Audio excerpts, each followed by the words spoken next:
வாழை திரைப்படம் ஒரு படைப்பாக மிகப்பெரிய வரவேற்பை சினிமா வட்டாரங்களிலும் பொதுத்தளத்திலும் பெற்றிருக்கிற நிலையில் அது சார்ந்த ஒரு மாறுபட்ட கருத்தை பாராட்ட நினைத்தும் பாராட்ட முடியவில்லை என்ற ஒரு கருத்தை புதிய தமிழகம் கட்சியினுடைய தலைவர் டாக்டர் கிருஷ்ணசாமி முன்வைத்திருக்கிறார். ஏன் அப்படி சொல்றார் சார்? என்ன காரணம்? திட்ட நினைக்கிறீங்க, திட்ட முடியல, பாராட்ட நினைக்கிறீங்க, பாராட்ட முடியல, ஏன்? அதாவது ஒரு சாதாரணமான சினிமா விமர்சகருடைய பார்வையிலிருந்து ஒரு படத்தை பார்ப்பது என்பது வேறு. ஒரு களப்போராளியாக நின்று கொண்டு அந்த படத்தை பார்ப்பது என்பது வேறு. இரண்டுக்கும் நிறைய வித்தியாசம் இருக்கிறது. ஒரு திரைப்படத்தை, ஒரு கதையை, ஒன்றுமே இல்லாத கதையை கூட அவர்களுடைய தனித்திறமையின் காரணமாக அதை பிரம்மாண்டப்படுத்தி பார்ப்பது, அதை போற்றுவது, புகழ்வது என்பது அது வேறு இல்லை. நாங்கள் அதை எல்லாவற்றையும் இப்படி பார்க்க இயலாது. என்று சொன்னால் சமூகத்தில் ஒவ்வொரு பேச்சுக்கும், எழுத்துக்கும், கலைக்கும் ஒரு தாக்கம் இருப்பதாகவே கருதுகிறேன். தமிழகத்தை பொறுத்த மட்டிலும் இன்னும் அதற்கு மிகப்பெரிய தாக்கங்கள் உண்டு சமூகத்தில். ஏறக்குறைய 60-70 ஆண்டு காலமாக திரைப்படத்தை விட்டு அரசியல் அதிகாரத்துக்கு வந்தவர்கள் மிக மிக சிலரை. அதேபோல சமுதாயத்தில் அந்தஸ்து என்பதும், மதிப்பு என்பதும், மரியாதை என்பதும், இழந்த உரிமைகளை மீட்பது என்பதும் சினிமாவில் கட்டமைக்கப்படக்கூடிய பல கருத்துக்களுடைய அடிப்படையில் அமைந்து விடுகின்றன. அந்த வகையில்தான் நான் இந்த திரைப்படத்தை பார்க்கிறேன்.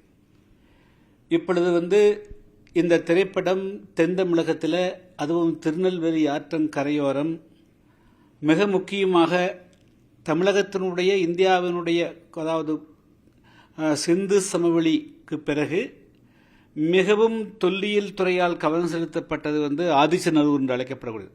அந்த ஆதிச்சநல்லூர் தான் இன்று இருக்கக்கூடிய புளியங்குளம். எனவே பல்லாயிரக்கணக்கான ஆண்டுகள் வரலாறு கொண்டது அந்த புளியங்குளம், அந்த ஆதிச்சநல்லூர் ரெண்டும் ஒன்றுதான். அன்று ஆதிச்சநல்லூராக இருந்தது, இன்று அது புளியங்குளமாக இருக்கிறது. எனவே இங்கு இருக்கக்கூடிய மக்களுடைய வாழ்நிலை, இந்த மக்களுடைய பூர்வீகம், இந்த மக்களுடைய ஆதி அந்தம், இவைகளை பற்றி பேசுவது, இவைகளை வெளிக்கொணர்வதுதான் பிரதானமாக அமைய வேண்டும் என்பது என்னுடைய பார்வை. அங்கு புளியங்குளத்திலே வாழக்கூடிய மக்கள் 99.9% ஒரு குறிப்பிட்ட தேவேந்திரகுல வேளாளர் என்று அழைக்கப்படக்கூடிய வேளாண்மையை அடிப்படையாக கொண்ட சமுதாயம். அந்த மக்களுடைய வாழ்நிலையை நான் பிரதிபலிக்கிறேன், என்னுடைய வழியை நான் அந்த சமூகத்தின் வழியாக பிரதிபலிக்கிறேன் என்று ஒரு இயக்குனர் படம் எடுக்கின்ற பொழுது அது யதார்த்தத்தோடு பொருந்தி வர வேண்டும், ஒன்றி வர வேண்டும் என்பதுதான் என்னுடையது. நான் அவருடைய கலை திறமையோ கலை நுணுக்கத்தையோ நான் விமர்சிக்க விரும்பவில்லை. அதுவும் சொல்லப்போனால் அதிலே அவர் திறம்படவே செய்திருக்கிறார், அதில் பாராட்டப்படக்கூடியது என்பது வேறு. ஆனால் தென் தமிழகத்திலே கடந்த 60-70 ஆண்டு காலமாக என்ன நடந்து கொண்டிருக்கிறது, சுதந்திரத்துக்கு பிறகு என்ன நடந்து கொண்டிருக்கிறது? இப்பொழுது நீங்கள் உங்களுக்கு தெரிந்த அளவிற்கு ஒன்றை முக்கியமாக சொல்ல விரும்புகிறேன். தஞ்சை, அதாவது ஒன்றுபட்ட தஞ்சை மாவட்டம், அதாவது இன்று இருக்கக்கூடிய திருவாரூர், நாகப்பட்டினம் எல்லாம் சேர்ந்தது தஞ்சை மாவட்டம். அந்த தஞ்சை மாவட்டத்தில் 1968ஆம் ஆண்டு டிசம்பர் மாதம் 24ஆம் தேதி இரவு ஏறக்குறைய 43 பேர், அவர்கள் உழைக்கக்கூடிய மக்கள் அனைவருமே தேவேந்திரகுல வேளாளர் சமுதாயத்தை சார்ந்தவர்கள். அவர்கள் அவர்களுடைய நிலங்களெல்லாம் பறிக்கப்பட்ட பிறகு சொந்த நிலத்தில் அவர்கள் கூலிகளாக ஆக்கப்பட்டவர்கள். எனவே அவர்கள் அந்த நில மண்ணுரிமைக்கான போராட்டத்தை அவர்கள் நடத்தினார்கள். அவர்களுடைய பகுதியிலே நாங்கள் இந்த மண்ணுக்கு சொந்தக்காரர்கள் என்று கொடி நாட்ட போன போதுதான் அவர்கள் கொடிகள் எரிக்கப்பட்டு அவர்கள் 43 பேர் தீ வைத்து ஒரே குடிசையில் வைக்கப்பட்டு முதியோர்கள், பெண்கள், குழந்தைகள் எரிக்கப்படுகிறார்கள். அது சம்பந்தமாக வந்தபோது கூட கருத்துக்கள் வந்தபோது அது கூலிப்புயர்வு போராட்டம் என்று சித்தரிக்கப்பட்டது போது கூட இது தவறானது. இது மண்ணுரிமைக்கான, இந்த மண்ணினுடைய மூத்த குடிமக்கள், இந்த மண்ணுக்கு சொந்தக்காரர்கள், அவர்களுடைய போராட்டத்தை கூலி போராட்டமாக சித்தரிக்கக்கூடாது என்று நாங்கள் குரல் கொடுத்து வருகிறோம். இன்று கம்யூனிஸ்ட் இயக்கங்களால் அவர்கள் கூலி போராட்டம், ஒரு கூலி தொழிலாளர் என்று முத்திரையிடுவதே தவறு என்று சொல்லுகிறோம். எனவே அதுக்கு பிறகு தென் தமிழகத்தில் உங்களுக்கு தெரியாதல்ல, ஏறக்குறைய உங்களுக்கு வடக்கு தமிழகத்துக்கும் மேற்கு தமிழகத்துக்கும் நிறைய வித்தியாசம் உண்டு. இங்கு மிகப்பெரிய அளவுக்கு கடந்த 30 வருடங்களுக்கு முன்பு பார்த்தால் அந்த அளவுக்கு இரண்டு சமுதாயங்களுக்கு இடையே மிகப்பெரிய முட்டல், மோதல், அடக்குமுறைகள், ஒடுக்குமுறைகள் இருந்து தெரியும். எனவே அந்த சமுதாயம் தன்னுடைய கூலிக்காரன் அடையாளத்தோடு அந்த சமுதாயம் மீட்சி பெறல. நாங்கள் இந்த மண்ணினுடைய மூத்த குடிமக்கள், வேளாண் குடிமக்கள், இந்த மண்ணுக்கு சொந்தக்காரர்களாக இருந்தோம், இந்த மண்ணை ஆண்டவர்கள் என்று அந்த உணர்வூற்றப்பட்டு தான் அந்த சமுதாயம் இன்னைக்கு எந்திரிச்சு நின்றுக்குது. அந்த சமுதாயத்தை மீண்டும் நான் வாழத்தாறு தூக்குனேன் அப்படின்னு சொல்லி அவர்களை கூலிக்காராக்கி அவர்களுடைய அடையாளத்தை அளிப்பது எந்த விதத்திலும் நியாயமில்லை. உங்களுக்கு தெரியும், நாங்கள் உங்களுக்கு தெரிந்த காலத்தில் கடந்த 10 வருடமாக அதாவது பள்ளர், குடும்பர், காலாடி, மூப்பர் அழைக்கப்படும் 7 பேர்களை தேவேந்திர வேளாளர் என்று அழைக்க வேண்டும் என்றும், இவர்களை பட்டியலிருந்து வெளியே நாங்கள் எஸ்சி பட்டியலே கூட இருக்கக்கூடாது என்ற ஒரு சமுதாயம் இந்தியாவிலே இன்னைக்கு எல்லாரும் எஸ்சி ஆக்கு, எம்பிசி ஆக்குங்கிற போது எங்களை நாங்கள் எஸ்சி பட்டியலே இருக்க வேண்டாம், எங்களுக்கு இடஒதுக்கீடே இல்லாவிட்டாலும் பரவாயில்லை, இந்த சமூகத்தினுடைய எங்களுடைய மீண்ட அதாவது இழந்த அடையாளம் தான் மிக முக்கியம் என்று அந்த சமுதாயம் போராடி கொண்டிருக்கின்ற பொழுது அந்த சமுதாயத்தை மீண்டும் ஒரு கூலிக்காக போராடக்கூடியவர்களாக காட்டுவது என்பது வரலாற்றை பின்னோக்கி இழுப்பதற்கு சமமானது.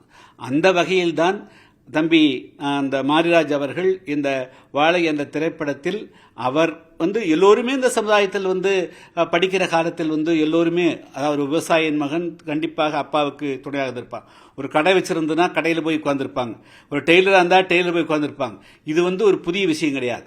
அவர் விடுமுறை நாட்களில் அவர் பள்ளி மாணவராக இருந்த போது செய்திருக்கலாம், அது வேறு.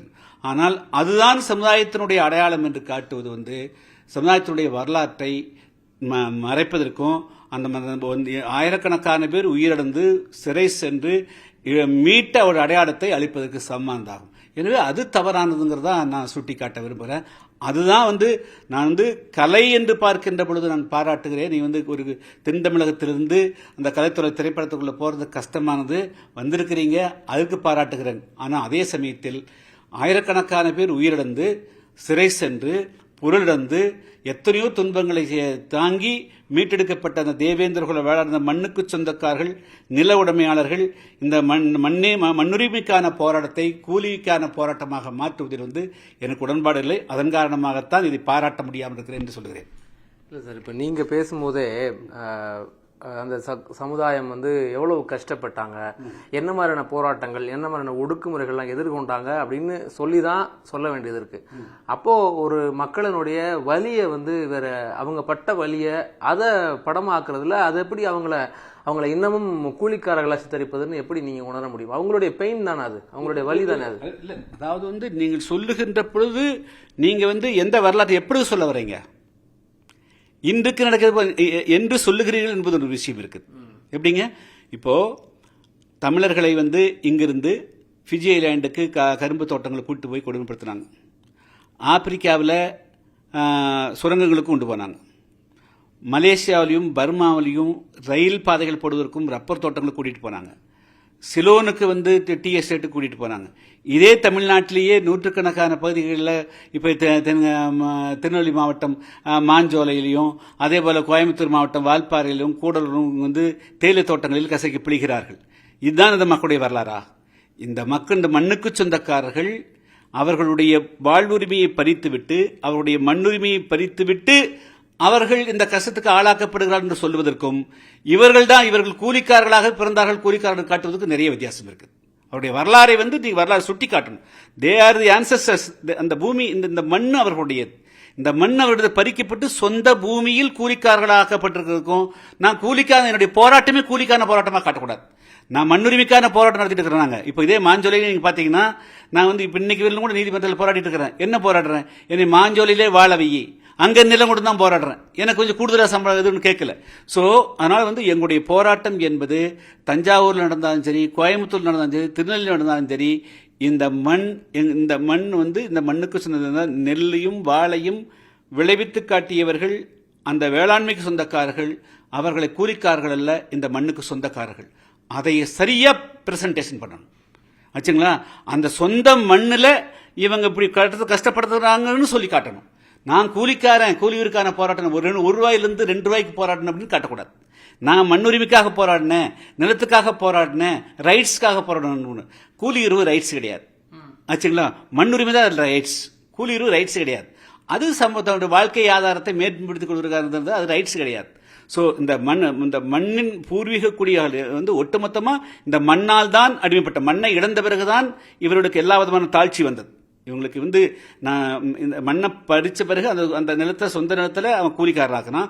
கூலிக்காரனான பிறகு இந்த மண்ணை உணர்ந்து கொண்டால் அவன் வந்து மீண்டும் எதிர்த்துருவாங்கக்காக அவன் மேலே வந்து தீண்டாமை பதிக்கப்பட்டது. ஊருக்கு பிறகு ஒதுக்கி வச்சாங்க. எல்லா விதமான இழிவுகளையும் எப்போ சுமத்துனீங்கன்னா மண்ணை பறிச்ச பிறகு தான் பண்ணீங்க. ஸோ அதனால வந்து இன்றைய போராட்டம் நடக்கக்கூடியது தன்னுடைய இழந்த அடையாளங்களையும் இழந்த மண்ணையும் மீட்பதற்கான போராட்டம் தான். எதில் வந்தாலும் இதை லிங்க் பண்ணி வரணும். அது இல்லை இதில் அந்த அந்த அந்த லிங்கிங் பாயிண்ட் இல்லை. நீ வந்து வாழை சுமந்தது சொல்றது குற்றம் சொல்ல, ஆனால் நான் இந்த மண்ணுக்கு சொந்தக்காரன வாழை சுமக்க வச்சுட்டேன்னு சொல்லணும். நான் அதாவது வேலை கொடுக்கக்கூடிய இடத்துல இருந்தவன் நான் இன்னைக்கு வேலை செய்யக்கூடிய இடத்துல வந்திருக்கிறேன்னு சொல்லணும். அதாவது வந்து இப்போ நீக்கிற கருப்பின மக்களுடைய என்ன, ஆப்பிரிக்காவில் நாங்கள் சுதந்திரமாக இருந்தோம், எங்களை வேட்டையாடி கொண்டு போய் உலகெங்கும் வந்து எங்களை அடிமைப்படுத்தினீர்கள். அவர்கள் எப்பொழுதுமே அடிமையா இருந்த கிடையாது. அவன் கழுத்துலையும் கூட நுகத்தை வச்சு கூட ஏழோடு வச்சுக்கிறான். அப்படியே இருந்தான். அவன் சுதந்திரமான மனிதனை தென்னாப்பிரிக்காவில் ஆப்பிரிக்கா கண்டங்களில் வேட்டையாடி கொண்டு போய் எல்லா பகுதிக்கும் கொண்டு போனாங்க, அமெரிக்கா கொண்டு போனாங்க ஆச்சுங்களா. இப்போ இதே வந்து அமெரிக்கா வந்து செவிந்தீர்கள் பேசுற போது இன்னைக்கு செவிந்தீர்கள் அந்த மண்ணுடைய பூர்வீக குடிமக்கள், அவர்களை வேட்டையாடி கொண்டாங்க. ஸோ அந்த மக்கள் பேசுகின்ற பொழுது இந்த அமெரிக்கா பூமி இன்னைக்கு வந்து அமெரிக்கர்களுக்கு சொந்தமானது, செவிந்தீர்களுக்கு சொந்தமானது.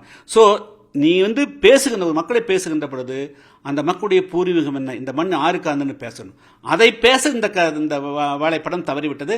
அதுதான் நான் சுட்டிக்காட்ட விரும்புகிறேன். அவர் மாரி செல்வராஜே திரும்ப சொந்தமா பேசும்போது சொல்றாரு, நான் வாழை சுமந்தேன், இன்னைக்கு என்னை அதை விட்டுருங்கன்னு சொன்னா நான் விட மாட்டேன். ஏன்னா எனக்கு அப்புறம் ஒருத்தன் சுமந்துகிட்டு இருக்கான், எனக்கு அப்புறம் இன்னைக்கு இருக்க தலைமுறை சுமந்துகிட்டு இருக்கு. அப்படி சுமந்துகிட்டு இருக்கும்போது நான் எப்படி அந்த கஷ்டத்தை சொல்லாம இருக்க முடியும் அப்படின்னு கேட்கிறாரு.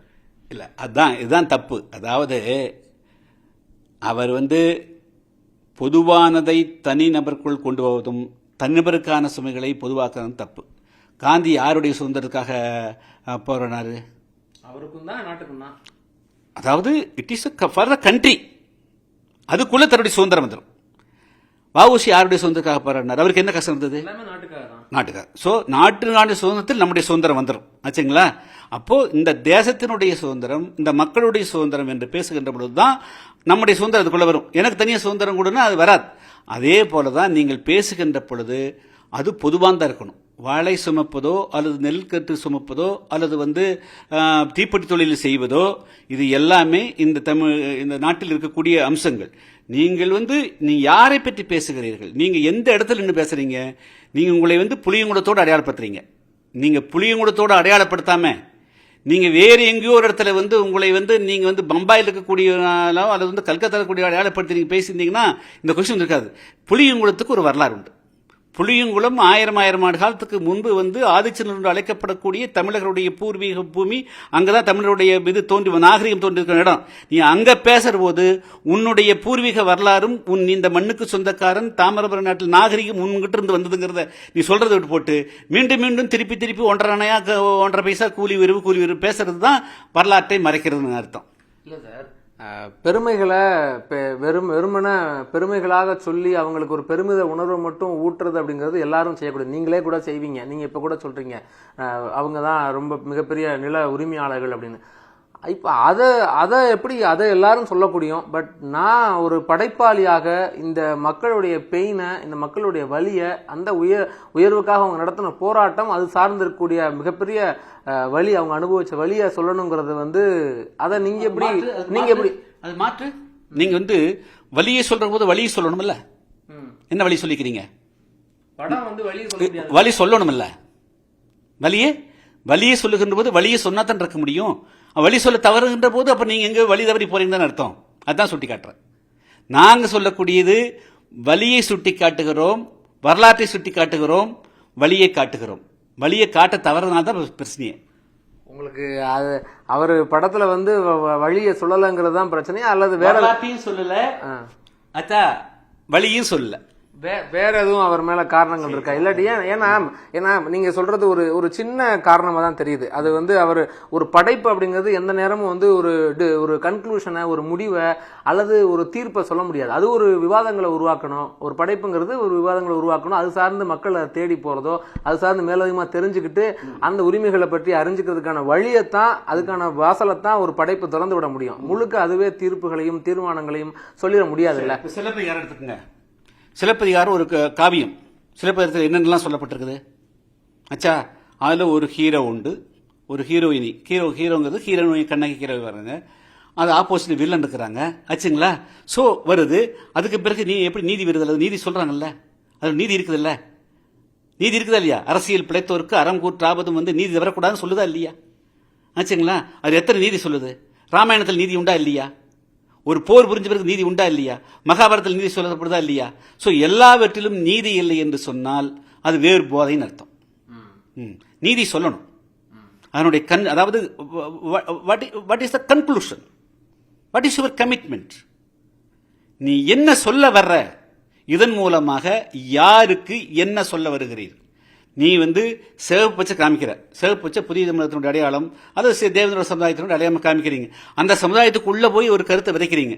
அந்த சமுதாயத்துக்கு கருத்தை விதைக்க நீங்க வந்து தனியாக உங்களை அடையாளப்படுத்திக்காம இருந்தால் வேற பேச. உங்களை நீங்கள் ஒரு சமுதாயத்தோடு அடையாளப்படுத்தி கொண்டுதான் அந்த தளத்தை நிற்க விரும்புறீங்க. அப்போ அந்த சமுதாயத்தினுடைய உணர்வுகள் என்ன, அந்த சமுதாயத்தினுடைய எதிர்பார்ப்புகள் என்னங்கிறத புரிஞ்சு கொண்டுதான் இருக்கணும். அப்போ அந்த சமுதாயம் வளர்ந்த உணர்வுகளை தாழ்த்துவதற்கோ தகர்ப்பதற்கோ அழிப்பதற்கோ உங்களுடைய கலை பயன்படுத்தப்படக்கூடாது. வாழை படம் வந்தது பிரச்சனையா அல்லது இப்ப வந்தது பிரச்சனையா? இல்ல, அப்படி இல்லை. அதாவது இவைகள் வந்து சொல்லப்பட்ட ஒருவேளை ஒரு 50-40 வருஷம் 50 வருஷத்துக்கு முன்பு வந்திருந்தால் இதுக்கு அது ஒரு வரவேற்பு இருந்துக்கலாம். இன்னைக்கு இந்த சமுதாயம் வந்து எங்கேயோ மேல சொந்த அடிச்சு உதைச்சு முட்டி மோதி வெட்டி குத்தி வெட்டுக்களை வாங்கி தட்டுக்களை வாங்கி இன்னைக்கு சமுதாயம் எந்திரிச்சு நின்றுருக்கு. நின்ன பிறகு அதை வந்து நீ வந்து அந்த சமுதாயத்துடைய எப்பொழுதுமே வந்து என்னை பொறுத்தப்பட்டு நான் என்ன நினைக்கிறேன்னா, நம்முடைய வலியே சொல்லணும், நம்ம வலிமையும் சொல்லணும். எப்படிங்க? நாம பஞ்சப்பாட்டு பாடிட்டே கூடக்கூடாது, கெஞ்சி கேட்டுட்டே இருக்கக்கூடாது ஆச்சுங்களா? நீ அனுதாபத்தின் மூலமாக இந்த உலகத்தில் எதையும் சாதிக்க முடியாது. உன்னுடைய உழைப்பாலும் உன்னுடைய முயற்சியாலும் இருந்தால் நாம் எதையும் சாதிக்க முடியும். அதனால் அந்த சமுதாயத்துக்கு வந்து நம்பிக்கை ஓட்டணும், விழிப்புணர்வு ஓட்டணும், எழுச்சி ஓட்டணும், அந்த சமுதாயத்துக்கு ஒரு வழியை காட்டணும் ஆச்சுங்களா? இதுதான் வந்து ஒரு டைரக்டர், ஒரு இயக்குனர், ஒரு கதாசிரியர் சொல்லணும். எந்த கதை திருவள்ளுவருடைய 2 அடியில் அது தீர்வு சொல்றாரா இல்லையா? கற்க கசடர கற்றபை நிற்க இருக்கு தக. நீ 1.25 அடியில் நீ வந்து ஒரு சொல்றீங்க இல்லைங்க, இனியா உளவாக இன்னாதோடு கனி இருப்ப காய்ந்தகவற்றுன்னு நீங்க சொல்லி முடிக்கிறீங்கல்ல, தட்ஸ் ஆல். அதுக்கு 1000 பக்கம் கதை வேணும் எழுதிட்டு போகலாம், 1000 உதாரணம் சொல்லணும். So when we are giving a message, நீங்க வந்து ஒரு கதையை எடுக்கின்ற பொழுது, ஒரு கதை எழுதுகின்ற பொழுது என்ன சொல்ல வருகிறீர்கள் என்பதில் தெளிவாக இருக்க வேண்டும். அது இல்லாமல் எனக்கு வயிறு வலிக்குது, நீங்க டாக்டர்கிட்ட போனா டாக்டர் வேணா வயிறு வலிக்குன்னு சொல்லலாம், டாக்டரும் வயிறு வலிக்குன்னு சொல்லக்கூடாது. ஒரு சமூகத்துல ஒரு குறிப்பிட்ட மக்கள் மேல வந்துட்டாங்க அப்படிங்கிறதுக்காக மற்ற எல்லாரையும் நாங்க மேல வந்துட்டோம் அப்படின்ற மாதிரி சொல்ல முடியாது. ஒட்டுமொத்த சமூகத்துல கடைக்கோடி மனிதரும் மேல வந்ததுக்கு அப்புறம், அவங்களும் பிரதிநிதித்துவம் பெற்றதுக்கு அப்புறம் நீங்க வந்து அதை பேசுறதுல நியாயம் இருக்கணும் சார். அதாவது யார் அதிகமாக வந்து கஷ்டப்பட்டார்களோ, நாங்கள் எங்கள் சொந்த முயற்சியிலே ஒன்றுபட்டோம், நாங்கள் மேலே வந்திருக்கிறோம் அப்படின்னு சொல்கிறோம் தவிர யாரையும் அமுக்கிட்டு இருக்கிறோம்னு சொல்லியே. எங்களுடைய அடையாளத்தை வந்து நாங்கள் மீட்டெடுத்துக்கணும்னு சொல்கிறோம், யாருடைய அடையாளத்தை அழிச்சிட்டோம்னு நாங்கள் சொல்லியே, யாருக்கும் தொல்லை கொடுத்துட்டு சொல்லியே, யாரையும் காயப்படுத்துன்னு சொல்லியே. எங்களுடைய காயங்களுக்கு நாங்கள் மருந்து போட்டுக் கொண்டோம், எங்களுடைய நோய்க்கு நாங்கள் தீர்வு கண்டு கொண்டோம். மீண்டும் எங்களை வந்து பழைய நிலை கொண்டு காமிக்காத. ஒவ்வொரு சமுதாயமும், இந்த சமுதாயத்தில் பல சமுதாயங்கள் பல்வேறு விதத்தில் கஷ்டப்பட்டிருக்குது. எல்லாரும் அந்த மாதிரி கதை சொல்றதுக்கு விடுவாங்களா? நீங்க என்ன சொல்றீங்கிறது தான் கேள்வி. இந்த சமுதாயத்தினுடைய வரலாற்றில் நீங்க பார்த்தீங்கன்னா எத்தனையோ சமுதாயங்கள் எவ்வளவோ மோசமாக எல்லாம் ட்ரீட் பண்ணப்பட்டிருக்குது. எல்லாருமே நாங்கள் அப்படி இருந்து நீங்க படத்தில் காட்ட முடியுமா? அதனால எப்பொழுதுமே வந்து புலம்புறது கூடாது, எப்பொழுதுமே வந்து நம்மை கண்ணீராக வச்சிடக்கூடாது, நம்முடைய கஷ்டங்களே சொல்லக்கூடாது. அப்போ எப்போ பார்த்தாலும் இவங்களுக்கு இதுதான் அப்படிங்கிறது இருக்கு. இன்னைக்கு வந்து இந்த சமுதாயத்துக்கு இன்னும் எஞ்சி இருக்குது, இன்னும் எத்தனையோ இந்த சமுதாயம் அரசியலுக்காக போராடிட்டு இருக்குது, அரசியல் போராட விடாமல் எத்தனையோ அடைஞ்சில் இருக்குது, அதை சுட்டி காட்டுங்க ஆச்சுங்களா? ஸோ அதனால இந்த சமுதாயத்தினுடைய கஷ்டங்களை சொல்லுகின்ற பொழுது தீர்வையும் மீண்டும் உயரை நோக்கிக்கூடிய பார்வையும் உங்களிடத்தில் இருந்தால் தான் சரியா இருக்க முடியும். அப்படித்தான் வந்து சியாம் பெனகல் வந்து அங்கூர் படம் எடுத்தாருன்னா அது உண்மை கதையை பேஸ் பண்ணி தான் இருக்க முடியும். சபனா அஸ்மின்னு நடிகை நடிச்சிருப்பாங்க. இன்னைக்கு அந்த சோலே படத்துக்கு கதையை எழுதின அவருடைய துணைவர் தான் அவர். அந்த அம்மா 1974 அந்த படம் வந்தது. அந்த படத்துடைய கடைசியில் வந்து ஒரு லேண்ட் லார்டு தப்பு பண்ணுவார். ஒரு இளைஞன் வந்து அந்த லேண்ட் லார்டு இருக்கிற கண்ணாடி இது ஒரு கல் எரிஞ்சிட்டு போவான். எப்படிங்க? That is a reaction. சமூகத்தில் ஒரு கொடுமை நடக்குது, ஒருத்தரை மிஸ்யூஸ் பண்ணுறாங்க. ஸோ அதாவது எந்த கதையுமே, அதாவது நீங்கள் பார்த்துருப்பீங்க, அது வந்து காவியங்களாக இருக்கட்டும் அல்லது சிறுகதைகளாக இருக்கட்டும், சிறுகதைகள் 2 நிமிட கதைகள் கூட ஒரு தீர்வு சொல்லியிருப்பாங்க, ஒரு மெசேஜ் இருக்கும். எனக்கு வந்து இந்த வாழையின் மூலமாக நீங்கள் என்ன மெசேஜ் சொல்கிறீங்க அப்படிங்கிறது மிஸ்ஸிங். மெசேஜ் வந்து நீங்கள் பொது இருக்கலாம், ஆனால் நீங்கள் யார் தளத்தல் மேலே நின்று இந்த கதையை வந்து இந்த படத்தை ஓட்ட நிற்கிறீங்களோ அந்த மக்களுக்கான மெசேஜ் மிஸ்ஸிங். நீங்க டாக்டர் ஆயிட்டீங்க, எல்லாரும் டாக்டர் ஆகணும், எல்லாரும் மேல வரணும், அப்படி வந்துட்டு வராத வரைக்கும் நான் அவங்க வெளியே சொல்லணும்ல அப்படிங்கிறாரு. வெளியே அப்படி அவங்க எல்லாரும் மேல வர வரைக்கும் அவங்க வெளியே சொல்லணும்ல. இல்ல வலி இல்லைங்க, அதான் சொல்றேன், நீங்க வழிய சொல்லுங்க, வலியிலிருந்து விடுதலைக்கான வழிய சொல்லுங்கிற. நீங்க எந்த ஒரு சமுதாயம், அதாவது வந்து கருப்பர்களாக அடையாளப்படுத்தப்படாம வேற எப்படி அடையாளப்படுத்தப்பட்டாலும் சரியா இருக்க முடியுமா? கருப்பின மக்கள் தங்களுடைய விடுதலை கருப்பர்களாகத்தான் பண்ணாங்க. தேவேந்திர மக்களுடைய வலியை, தேவேந்திரகுல வேளாளர்களுடைய வலியை நீங்கள் சொல்லுங்கள், அதுக்குண்டான வழியையும் சொல்லுங்கள். அவர்கள் இப்படித்தான் இருந்தார்கள், இப்படித்தான் இருக்கிறார்கள் என்ற ஒரு எண்ணத்தை வந்து மக்கள் மத்தியில் உருவாக்குறது, அது வந்து சைக்காலஜிக்கலா ஒரு மிகப்பெரிய தாக்குதல். உணர்வு ரீதியா அந்த இளைஞர்கள் மேல ஒரு மிகப்பெரிய தாக்குதல். மீண்டும் பின்னோக்கி இழுத்துட்டு போறது. ஒரு போராட்ட கடத்தில் இருக்கக்கூடியவனை அவனுடைய உணர்வுகளை மழுங்கடிச்சு அநீதிக்கு எதிராக போராடுறதுக்கு பதிலாக நம்முடைய விதி இப்படித்தான் அப்படிங்கிற மாதிரி நாம் வாழ சுமக்கணுங்கிற மாதிரி ஒரு தள்ளி விடுறது ஆச்சுங்களா. ஸோ அந்த வழியிலிருந்து நீ வந்து இதிலிருந்து விடுதலையாகிறதுக்கு நீ எதுக்கு ஃபைட் பண்ணணும்? உன்னுடைய ஆன்சஸ்டர், உன்னுடைய வரலாறு என்ன? உன்னுடைய வரலாறு சொல்லித்தான் எழுப்ப வேண்டியிருக்குது. இந்தியா, நாம வந்து பாரத தேசம் மிகப்பெரிய புகழ்பெற்ற தேசம், இந்தியா உலகத்தில் பண்டைய பாரம்பரியம் மிக்கதுன்னு சொல்லித்தானே அது பாரதத்தை நான் தட்டி எழுப்பணும். நாமளும் 300-400 வருஷம் அடிமையாக இருந்தோம், அதுக்காக சொல்லாமல் இருக்கக்கூடாது சொல்ல. ஆனால் சொல்லி விடுதலையை நோக்கி போகணும்னு சொன்னமல்ல, நான் விடுதலையான நம்மளுக்கு என்ன கிடைக்கும்னு சொன்னமல்ல. அதுக்காக நான் வந்து இங்கிலாந்துக்கு ஆங்கிலேயர் வந்து நல்ல ஆட்சி சொல்ல அவனுடைய ஆட்சியில என்னென்னலாம் நம்மளுக்கு குறைபாடு இருந்தது, நம்மளை எப்படியெல்லாம் சுரண்டனான்னு சொல்லிட்டு நாம் விடுதலை என்பதை ஒன்றை வச்சோம்ல. அந்த விடுதலை என்பதை வைக்கணும், யார் சுரண்டனாங்கன்னு வைக்கணும், எப்படி சுரண்டனான்னு வைக்கணும், அதுல அந்த பார்வை இல்லைங்கிறது தான். அதனால இந்த வாழை படத்தை பொறுத்த மட்டிலும் இது தென் தமிழகத்தில் இருக்கக்கூடிய அது சொந்த ஊர் அடிப்படையாக வைக்கிற போது அதுக்கு ஒரு மிகப்பெரிய வரலாறு இருக்குதுங்க. அந்த புளியங்குளத்துக்கு தாமிரபரணி ஆற்றுடைய கரையில் நாகரிகம், அந்த மக்கள் இன்னைக்கு வந்து மிகவும் நீங்கள் சொல்லக்கூடிய கஷ்டப்படுகிறார்கள் இல்லைன்னு சொல்ல, அவர்களை விழிப்புணர்வு கொண்டு வந்து மேலே வைக்கிறதுக்கு அவங்களுக்கு எது மிஸ்ஸிங்? அவளுக்கு அரசியல் மிஸ்ஸிங், நிலம் மிஸ்ஸிங், சமூகத்தில் தங்களுடைய அடையாளங்களை மறந்து அரிஜினாக்கப்பட்டதும் ஆதிராவிடர் ஆக்கப்பட்டதும் எஸ்சி ஆக்கப்பட்டதும் மிஸ்ஸிங். ஸோ இந்த 3ஐயும் எடுத்து நாங்கள் ஃபைட் பண்ணிட்டு இருக்கிறோம். நீங்க பாராட்ட நினைச்சு உங்களால பாராட்ட முடியல, அதுக்கான காரணம் சொல்றீங்க. ஆனா திருமாவளவனால அதை மனப்பூர்வமா பாராட்ட முடியுதே. ஏன் இன்னொரு படம் அங்கே ஓடிட்டு இருக்குது, இன்னொருத்தர் எடுத்துக்கிறாரு, ஏன் அவர் அதை பாராட்டல? என்னது இன்னொரு படம் இதே சமயத்தில் வெளியாச்சே, அந்த படத்தை ஏன் அவர் பாராட்ட போகல? என்ன படம்? ஒரு படம் பேர் நான் சொல்ல வேண்டாம், இதே இடத்துல இன்னொரு இதுவரை சகோதரர் ஒருத்தர் ஒரு படம் எடுத்து வடக்கு மாவட்டத்தில் ஓட்டிட்டு இருக்காரு, அந்த படத்துக்கு ஏன் அவர் போய் பாராட்ட போகல? அது மோசமான படமா? ஒரு படம் இதே சமகாலத்தில் ஒரு படம் வந்து சொல்லுங்க, இது ஏதோ ஒன்று உங்களுக்கு தெரியாது இல்லை அச்சா, ஏன் அந்த படத்தை அவர் பாராட்டு போகல? இது புதுசா இருக்கு சார், ஏன் அதுக்கு போராட்டல? ஆக்சுவலாக இன்னும் சொல்ல போனால் அதில் ஒரு படி கொஞ்சம் நல்லாவே சொல்லியிருப்பார், வரலாறுகளை கரெக்டாக அந்த மக்களை ரெப்ரசன்ட் பண்ணியிருப்பார். வாழை செய்ய விட்டதை தங்கலான் செஞ்சிருக்குன்னு சொல்றீங்களா? நான் அதுக்குள்ள போகல. அதாவது அவர் செய்ய வேண்டிய கடமை அவர் சரியா செஞ்சுக்கிறார், இவர் செய்ய தவறார், அதுதான் விஷயம்.